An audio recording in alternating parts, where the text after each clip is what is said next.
Welcome back, everyone. Now we'd like to move on to Session 2, Environment. First, let me introduce our panelist and moderator for Session 2. Continue from Session 1, the moderator will be Dr. Naoko Ishii. And here are the panelists. From Amman, Mr. Ahmad Abdallah Maukawi, City Manager of Amman. From Brisbane, Ms. Tracy Davis, Civic Cabinet Chair of Environment, Parks and Sustainability Committee. From Delhi, Ms. Lena Gupta, Advisor to Environmental Minister, Government of NCT of Delhi.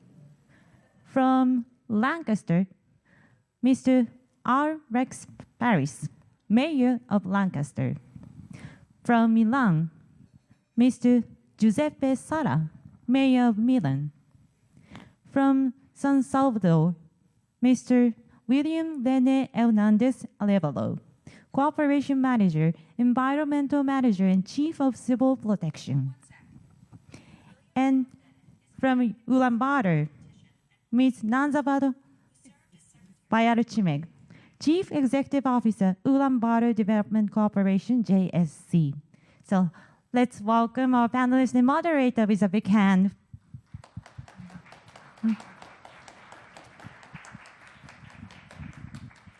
Thank you so much, everyone. Still very good morning to you. I hope that you were able to listen to the first session so that I don't have to repeat that why we have this session. That's my assumption. And so that I really would like to get on that discussion that as soon as possible. But one thing which I was so impressed from the morning session, the first session, is that each of the city leaders is so committed and take on this challenge so seriously and have made so much of the progress.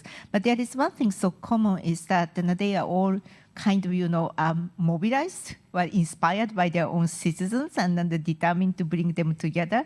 And also to have a sense that we need to really create the community and then collaboration among cities, but also within the cities, but across cities, so that we can really address this global challenge.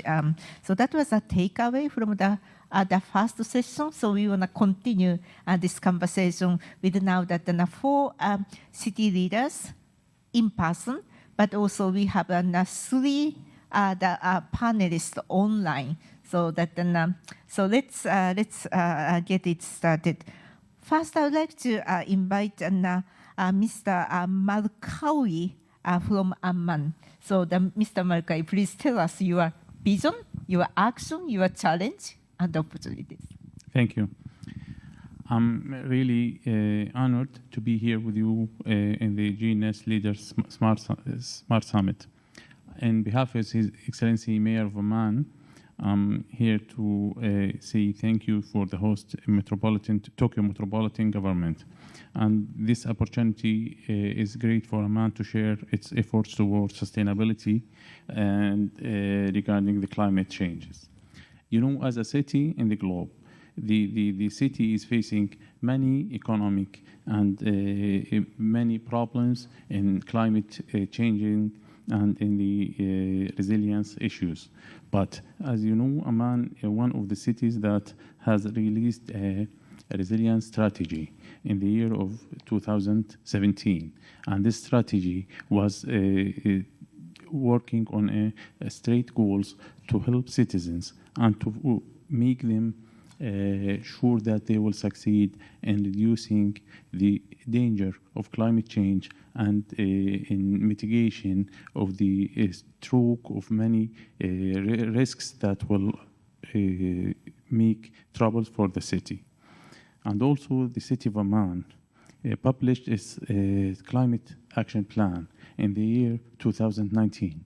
And this action plan was a great effort done by the city with collaboration with the Environment Ministry and the help of the World Bank and the many other assisted with the many of our consultants to achieve the goals of this plan.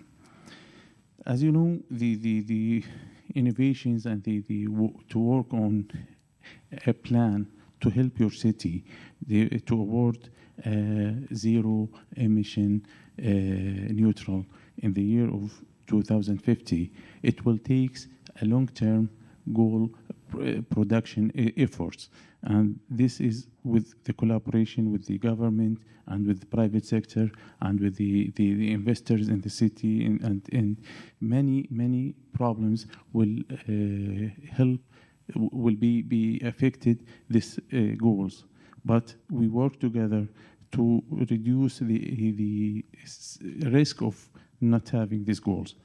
Our midterm target is to be within the year 2013 having 40% of the reduction of greenhouse gas emissions. We think that we are working that together, and we will reach this goal in success with our citizens and with the government. Also, we are now trying to make a good experience through dealing with other cities in mitigating issues coming from the climate change issues. Because, you know, as a city, we are suffering now from the severe changes in climate, like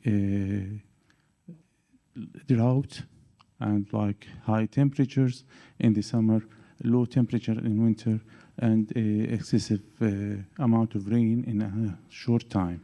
This makes floods in the lower areas of the city, which means that some places in the city are suffering of those problems.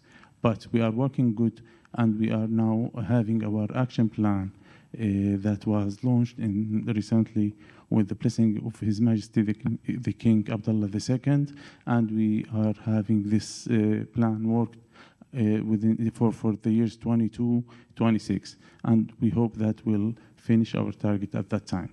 Thank you. Thank you so much, Anna, for quite comprehensive and the presentation also touching upon the issue of the security, those kind of things. We will come back. I will come back to you more questions later. So let us now invite the Councillor Davis to present your vision and action. Well, thank you very much, and it's a great pleasure to be here at this fine gathering of like-minded people as we start to deal with the challenges of climate change now and into the future.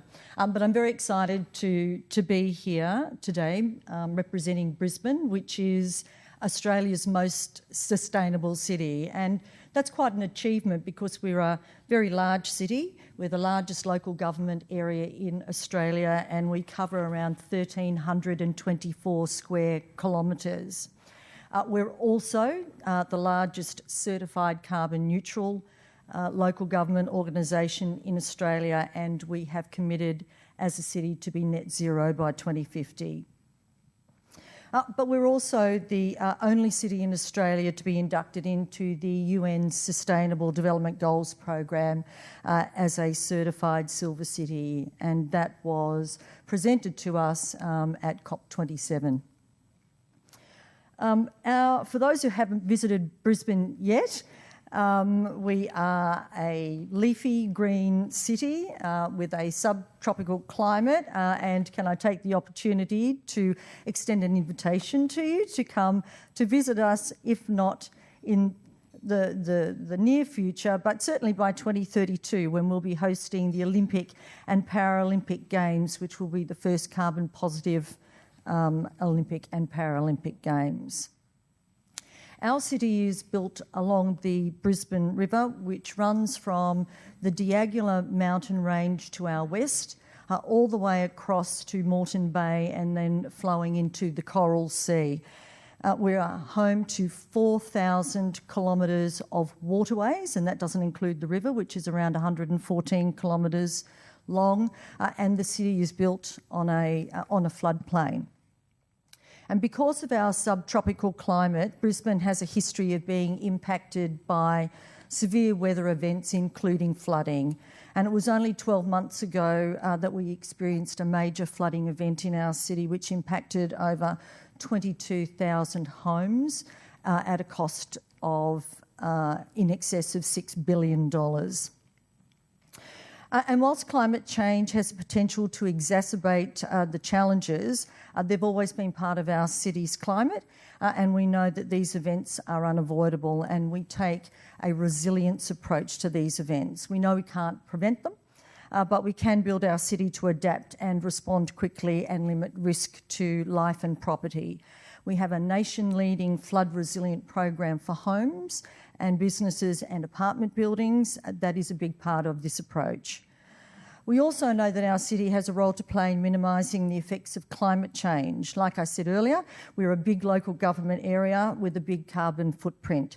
And so to address this, Council invests in renewable energy such as putting solar systems on our buildings, moving towards transitioning our fleet of over 1,000 buses to zero emissions, including our new Metro Rapid Transit project, which will be 100% battery electric and powered by renewable energy.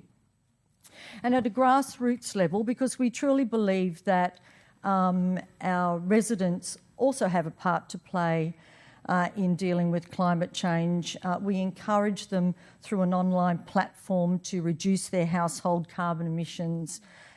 It helps them understand their carbon footprint and practical ways to reduce it. But I think Brisbane's biggest resource is our vast natural estate. Our total natural habitat cover across the city's urban forest is at about 44,000 hectares, which is nearly 40% of our total mainland area. We have a well-established bushland acquisition program, we have revegetation programs, and of course koala protection programs. Brisbane partners with local community groups and other stakeholders like the UN Habitat to care for and maintain our city's environment, because ultimately, and this is certainly the vision of our Lord Mayor, that a healthy, thriving natural environment is key to Brisbane's future sustainability. Thank you.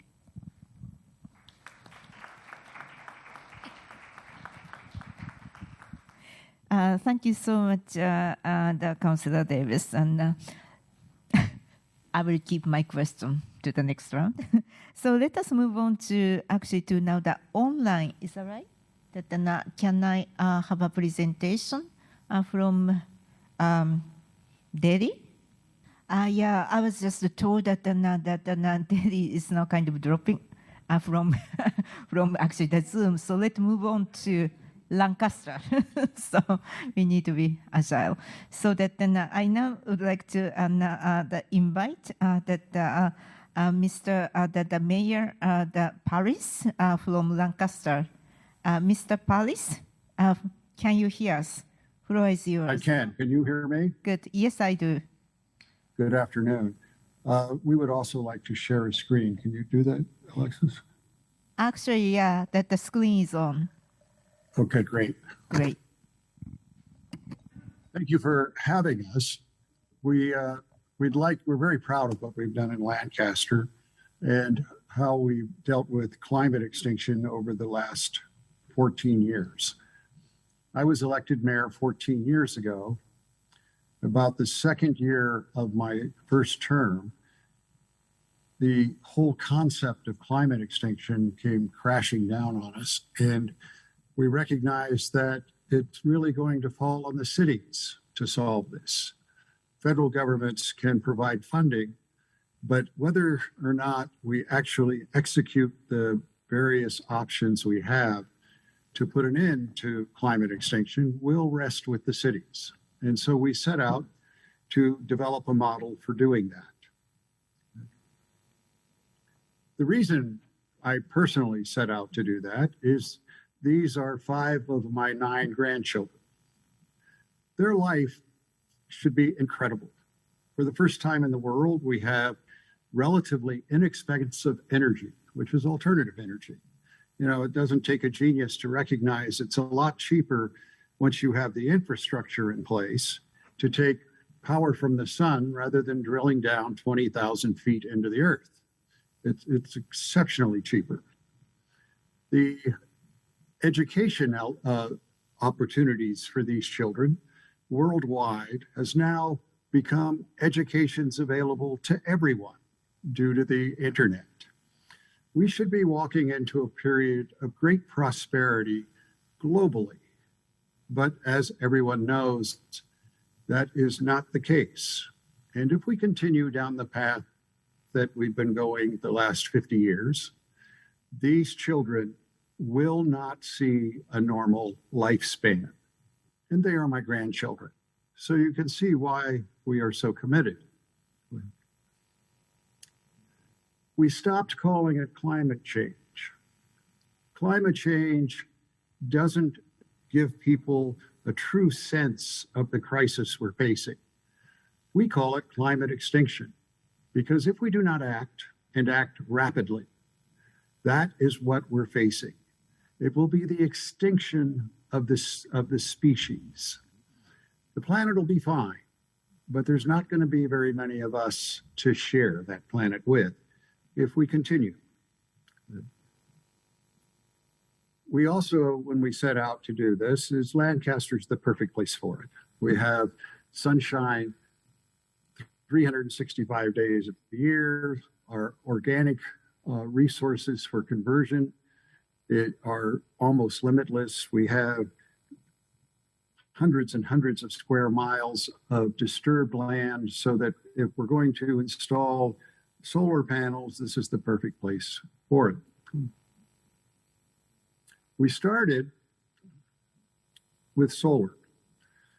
Within 5 years, we had transitioned to a net zero city, meaning all of the electrical needs of the city are provided to us by the sun. We are actually at a net positive position now in regards to that. And interestingly enough, it was not that difficult. You know, I believe currently we have the technology. We have the ability to save this planet. We just lack the political will and the courage to execute.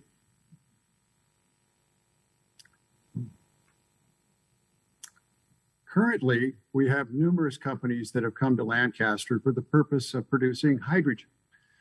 And hydrogen is one of the many solutions, but without it, there is no solution.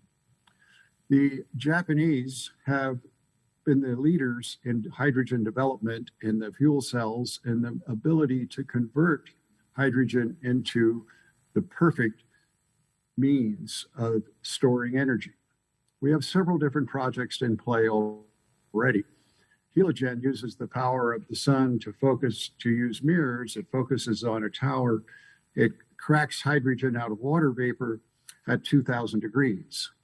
We have another plant that's coming online. Well, it's not coming online. It's getting ready to put sticks in the ground and start building, which is SGH2. And they use torches to heat up our waste products to 4,000 degrees, converting it to cracking out the hydrogen and leaving carbon monoxide bricks that can be used in agriculture. Hitachi Zosen has a plant that they're now building that will take all of our bio waste and convert it to green hydrogen. And then we have Element, that is the latest company to join us, that has purchased thousands of acres for the purpose of putting up solar panels for electrolysis to make hydrogen. We anticipate that we will be making more hydrogen than any place in the world in the next 2 years.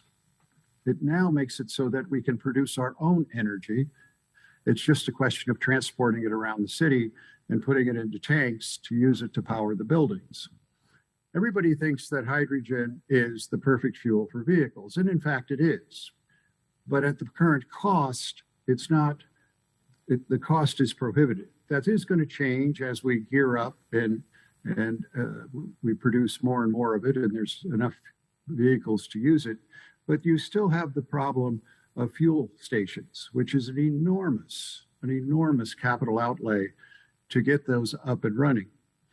But with the fuel cells that you attach to a building, we're starting to convert now, meaning most of our buildings, we are hoping in a very short period of time, meaning 5 to 10 years, will all be powered by hydrogen fuel cells.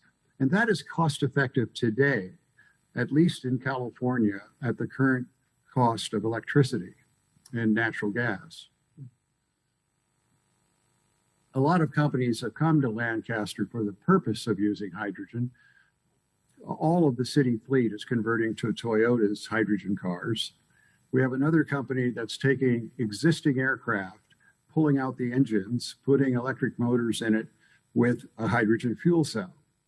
The cost of operating those planes becomes significantly less, primarily because of the maintenance costs are significantly less. And we don't see any degradation of the mileage or the distance that these planes can travel. And then we have other companies wanting to come in that tell us they're going to be able to build air taxis that are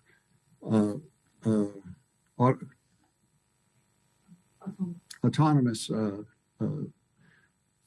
air taxis, which are essentially helicopters with 4 blades. Go ahead. Now, personally, I have to see that. This is a moderator from Tokyo, Mr. Paris. I think that is it possible for you to wind up a little bit? And each speaker is kind of given the 3 minutes, and I think that it's kind of exceeding that time allocated to you. They told me it was 10 minutes. No, I'm sorry. I think there is a bit of the miscommunication. Let's use this as a teaser that you see in the movies. Yeah. And next year, I'll tell you the rest So of the if story. you can just keep it for the next stage of the Q&A, we do very much appreciate it. Sorry to cut you off. Yeah, so we will come back to you on the second round, right? So keep your maybe presentation as it is. So now that we wanna move to the Milano, would it be possible for us to see for you to show the video message from Mayor, Mayor Sala?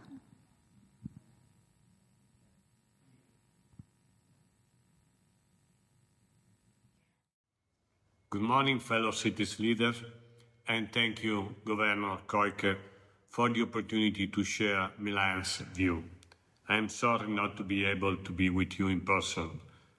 In the last few years, global crises, from the climate emergency to the COVID-19 pandemic, the war in Ukraine and the consequent energy crisis, and the most recently, the earthquake in Turkey and Syria, have highlighted the inextricable link between environment, health, and economy.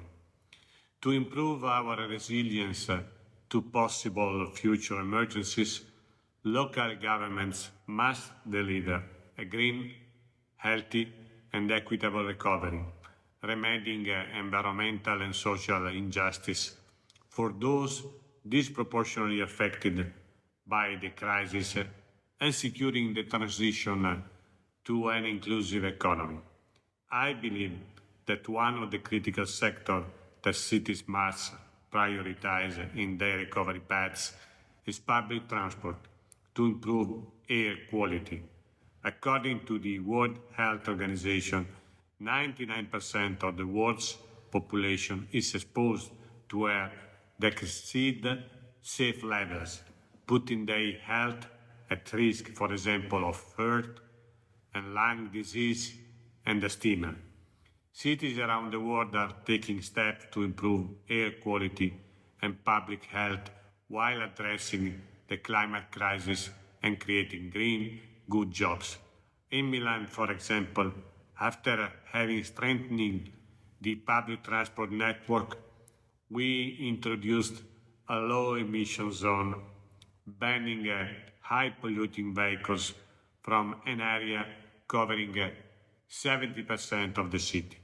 The standard that vehicles must meet will progressively increase to 2030 and is expected to dramatically reduce pollution.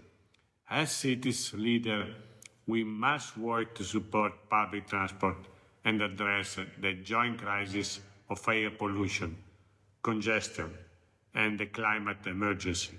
We must build wide-ranging support for those crucial policies. For this reason, I recently joined the Green and Healthy Street Leadership Forum at C40 that involves cities leaders to accelerate the implementation of policies that will lead to zero-emission areas by 2030. Under the leadership of Major Ken from London, C40 Chair, I am confident that we will be able to elevate our collective voice and build public and political support for these important measures. The world is looking at cities to lead the way with ambitious, effective, and equitable sustainable mobility policies. We need to get it right so that other leaders feel empowered to follow in our footsteps. I wish you a good continuation of the meeting. Thank you for your attention. Thank you so much, Mayor Sala. Let's come back to this stage. So I'd like to invite Mr. Hernandez from San Salvador. Good morning, everybody. It's exciting to me be here with you, all the leaders of the world. You maybe will ask, where is El Salvador? Don't Google it. It's a small country in Central America. But if everybody knows what is the butterfly effect, we are doing change in our country. In this small country, we have approximately 2 million of persons living in metropolitan area. But what we are doing for these people, we are working with the cooperation, the USA, United States cooperation, with the civil organization to make a foundation to work from a small area. In Latin America, we have a lot of problems. One of these is we only have 3.3 square meter per person of public areas. So what we are doing in this place, we became transformation. We have a park was destroyed, but this park was renewal. And then our goal is have educational environmental. We are working with students, communities. We use a new park. You can watch over the presentation. It's a small park, but we come together with all the society to become a strong and sensibilized people. We maybe we don't know. I'm sorry. We don't do many carbonation because we don't have too much industry, but we can wait to have a bigger problems to resolve it. So we are working with education of all the society. Thank you. Thank you so much. We may hear more later about this, how this urban park does to citizens. So let us move on to the round battle that Ms. Bayal Shumek. Please tell us what's your plan and actions.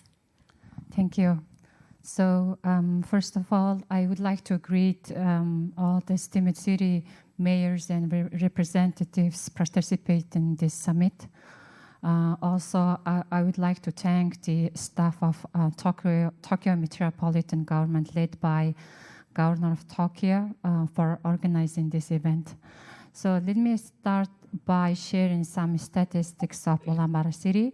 So 45% or 1 in every 2 people live in capital city of Ulaanbaatar. So as of 2022, approximately the population of the Ulaanbaatar city is 1.6 million. Also, number of cars registered nationwide is currently 1.1 million, which of 57% is registered in the city. Within the last 10 years, Ulaanbaatar has undergone rapid urbanization. A total of 156,000 new apartments have been built. So on average, around 15 new apartments per year. In addition, the average number of people annually migrating to Ulaanbaatar city in recent years has been around 31,000, and average of 84,000 cars are newly registered in the Ulaanbaatar city every year. Also, annually 1.4 million tons of waste is generated in Ulaanbaatar city, but only 11.4% is recycled and put into economic circulation. So as a result, we are facing a lot of problems to be solved, such as decrease in availability of infrastructure and social services, and increase of air, waste, soil pollution.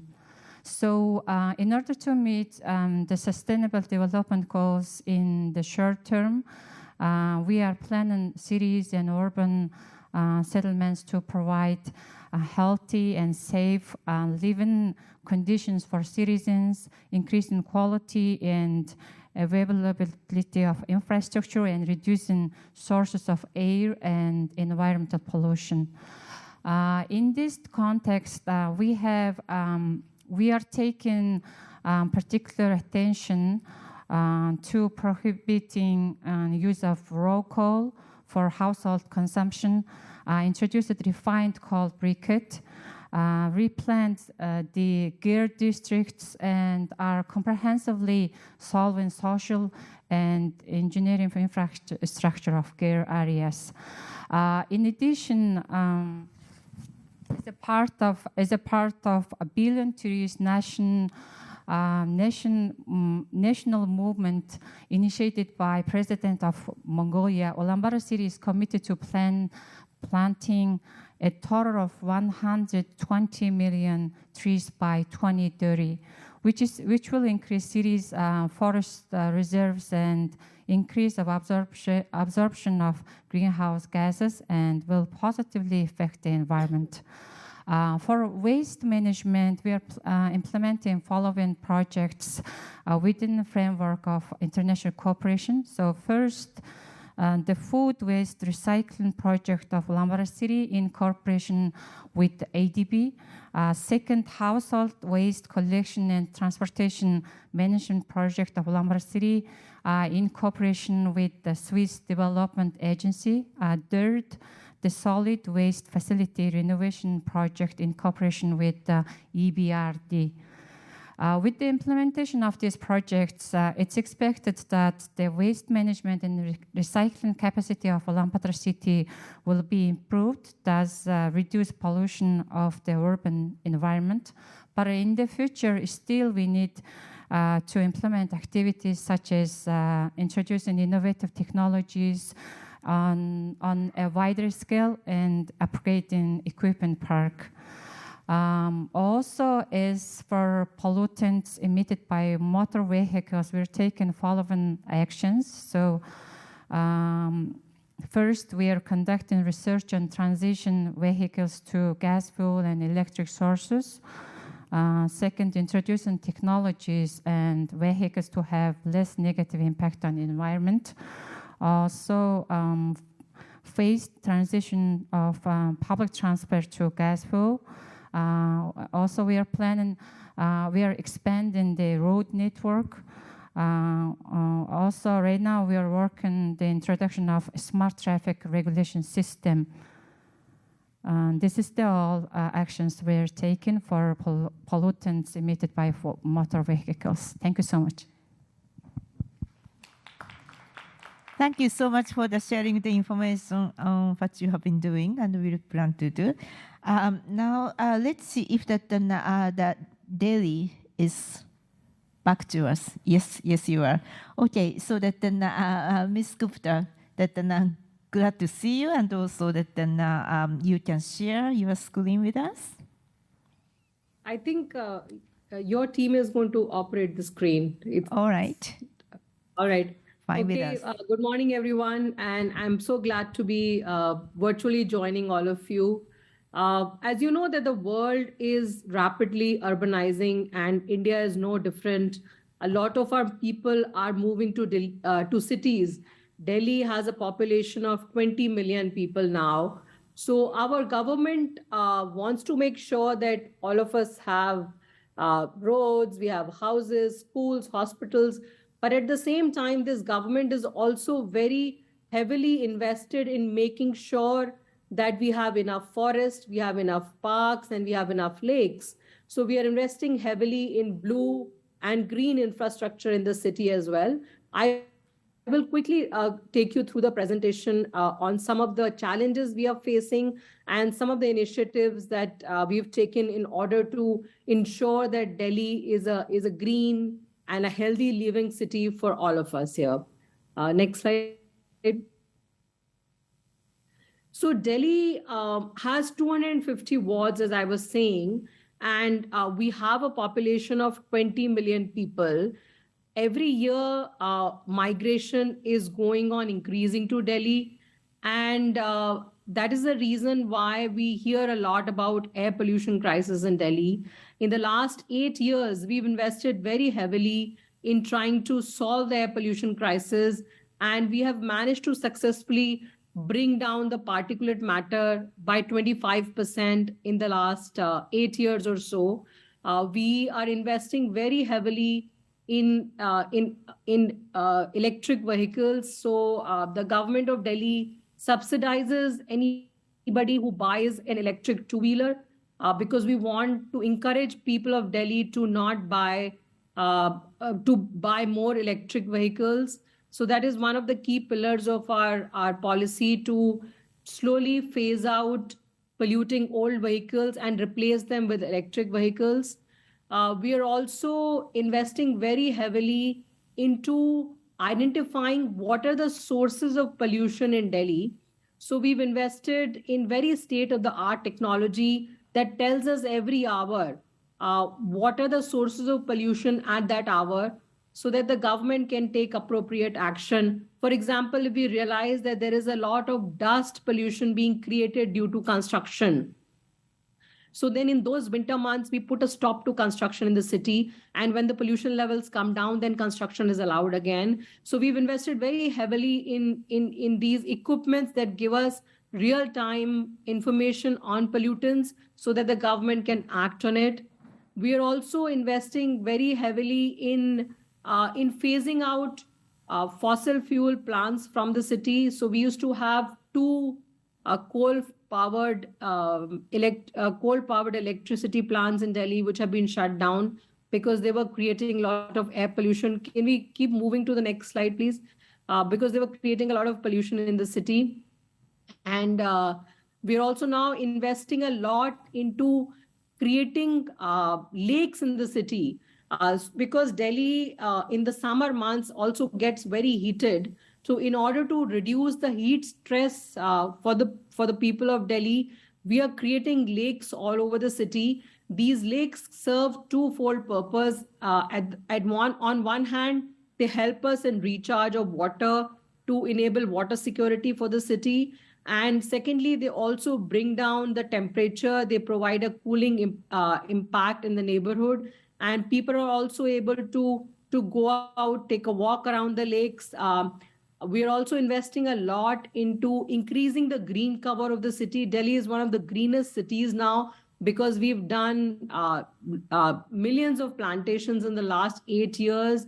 and created hundreds of new parks and forests where people can go and enjoy nature, and at the same time also helps in increasing the green cover and bringing down air pollution. So these were some of the key initiatives that our government has invested in. One application that I have been personally involved in is called the Green Delhi app, wherein we are basically we are getting the citizens of Delhi to hold the government accountable.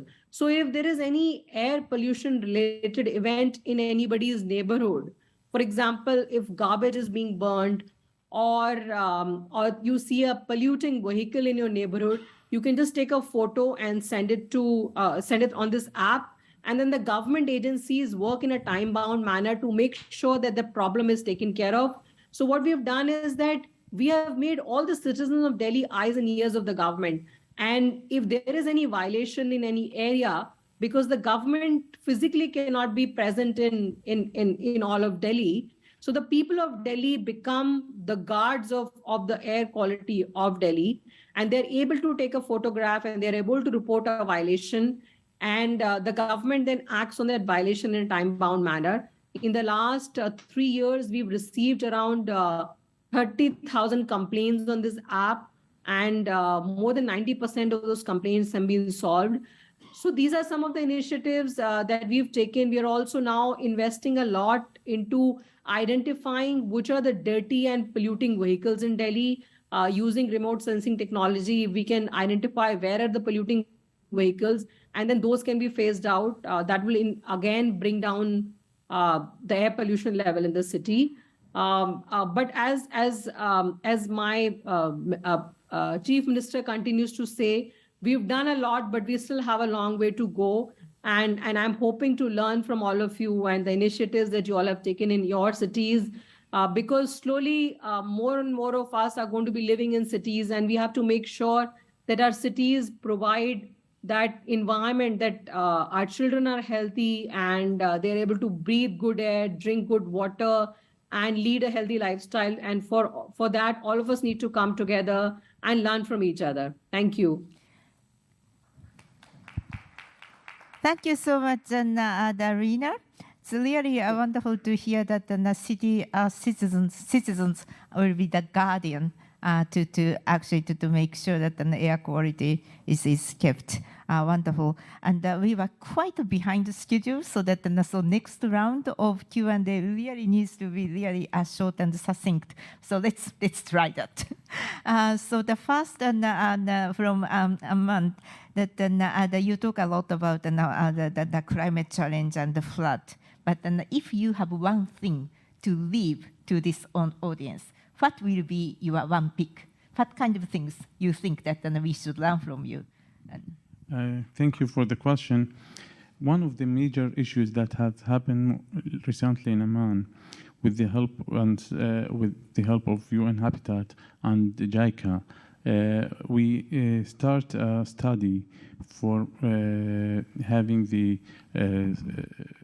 dark spots in the city that may make problems for people, and we have the opportunity to get the answer.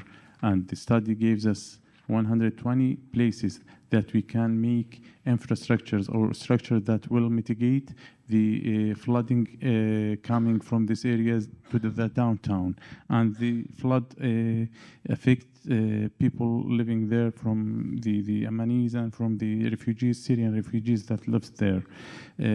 This first project was finished and launched to start having the water coming from the flood, and this is one of the major projects that we have had done. Too many projects are on the way. We are working on, and I hope that this mitigation measures will help the city to reduce the effect of flash floods, because people can't understand that the situation before the climate change effects is different now. and they will start to act according to the new studies, because it's very important for anyone to understand that the new situation is really a new thing, a new position for anyone in the city to deal with. This is one of our experience that I would like to share. Thank you. Thank you so much. Now, move on to Tracy. In your presentation, a lot of initiatives. But what I was really interested in that you're mentioning, emphasizing the resilience approach. Actually, the good leeway to from Amman. So that was it in being successful or not? And because there is a huge recognition that while we try to do mitigation, but adaptation is also so important. So that maybe I would like to hear from you that your the success or what you could do more on this resilient approach and what you can share with us. You also mentioned that the grassroots the movement is important. I was very curious about how to measure this HG emission at household level. That really changing the people's behavior or not? Well, I might answer your second part first. And Brisbane City Council were really interested in practical environmentalism. And whilst governments have levers that they can use in order to make difference to the climate change challenges that we have ahead, every person making a small effort can make a large difference. So that's what we tried to do by developing a tool, and it's a very simple tool online that people can just input their power usage and a range of other things, and it calculates what their carbon footprint is.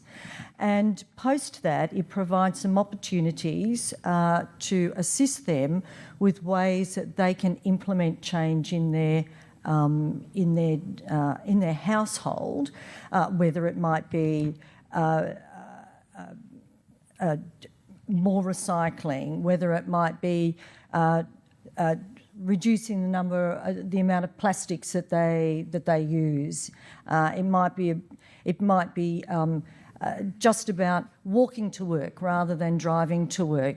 Public and active transport is something that is a simple way for people to engage in reducing carbon footprint by keeping cars off the road.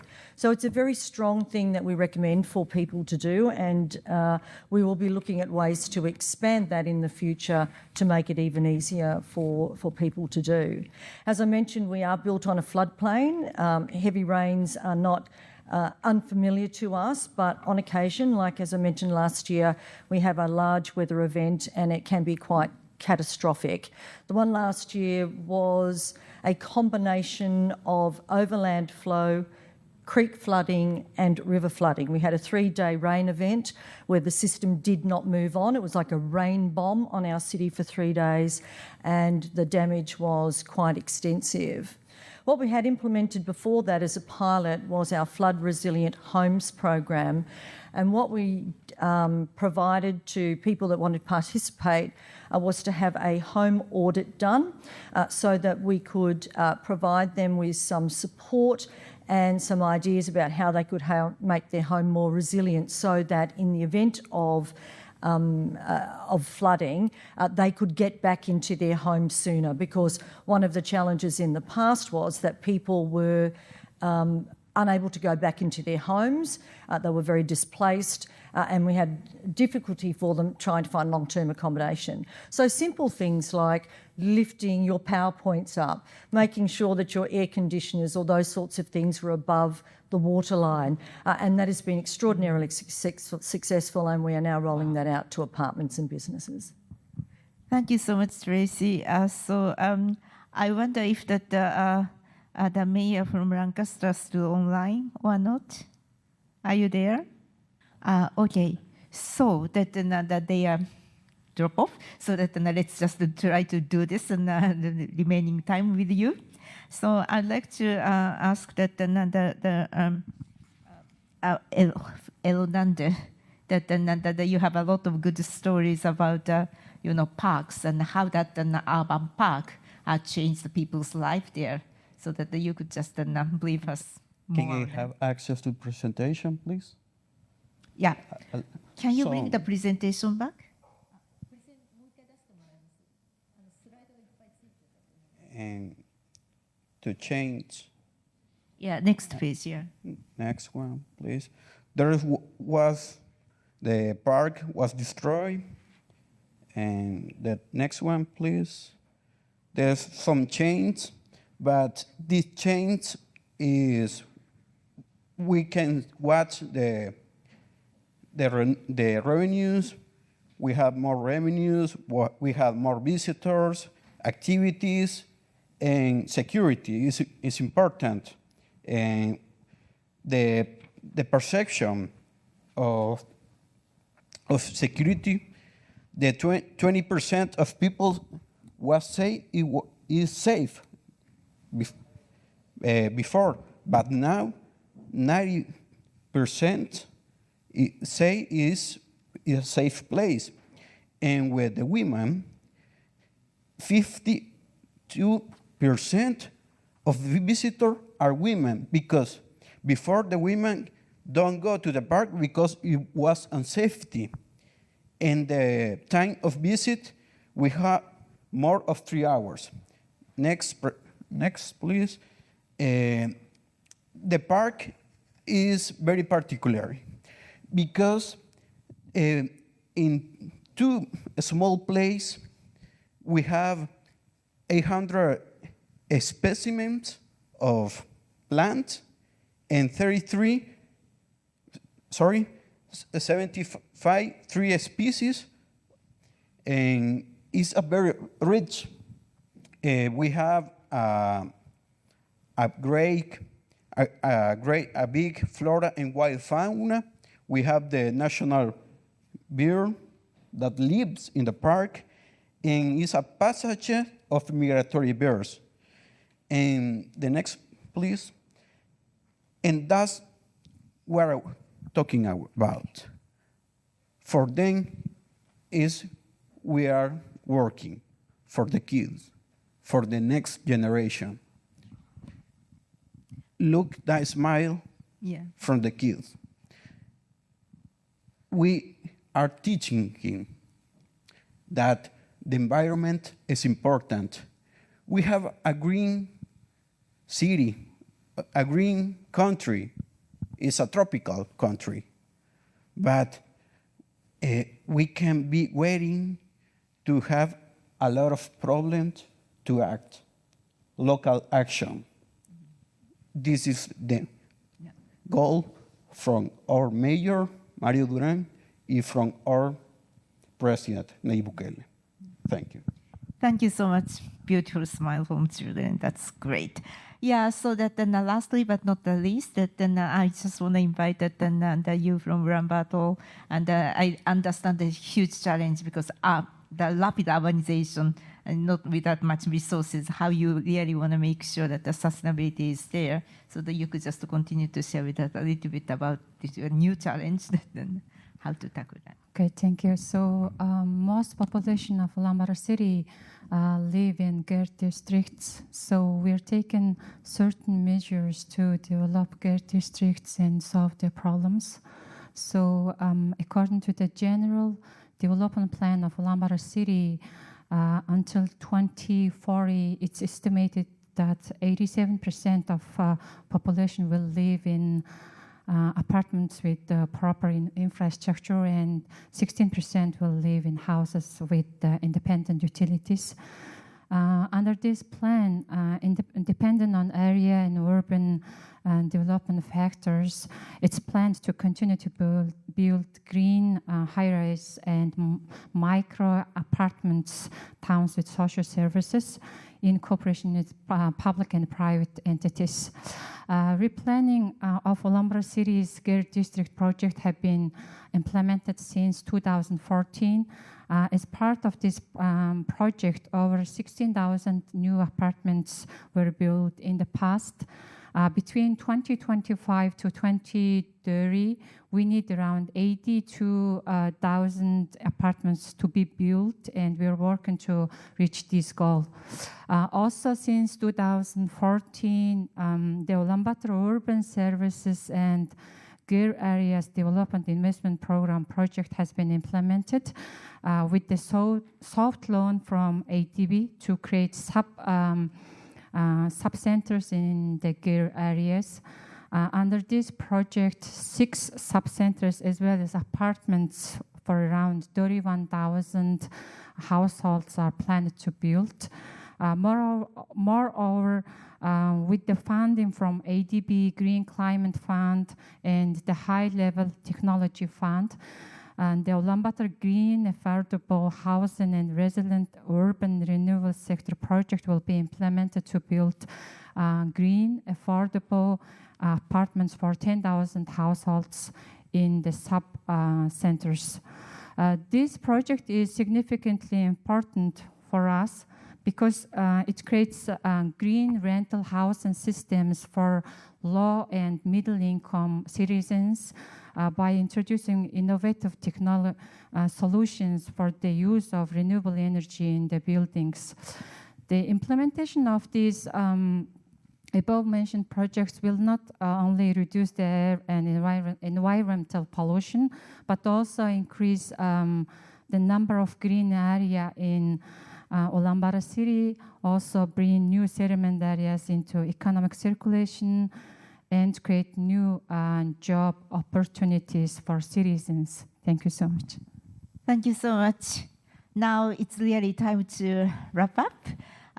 So that you already hear that listen to the first session that which now provide us a lot of good insight. Now that this session also added a few more important lessons and inspiration. It's very, very valuable to hear them. And one thing I just maybe a few things I want to add is that each one of you really faced quite a different challenge indeed, and so that you already taken that very tailored approach to it. Some of you actually that work together with the international institutions, so that it's also that quite an important aspect. But one thing I'm so it is common is really holistic, that the comprehensive approach to not just to do the carbon emission decarbonization, but to present a new way of life to your citizens.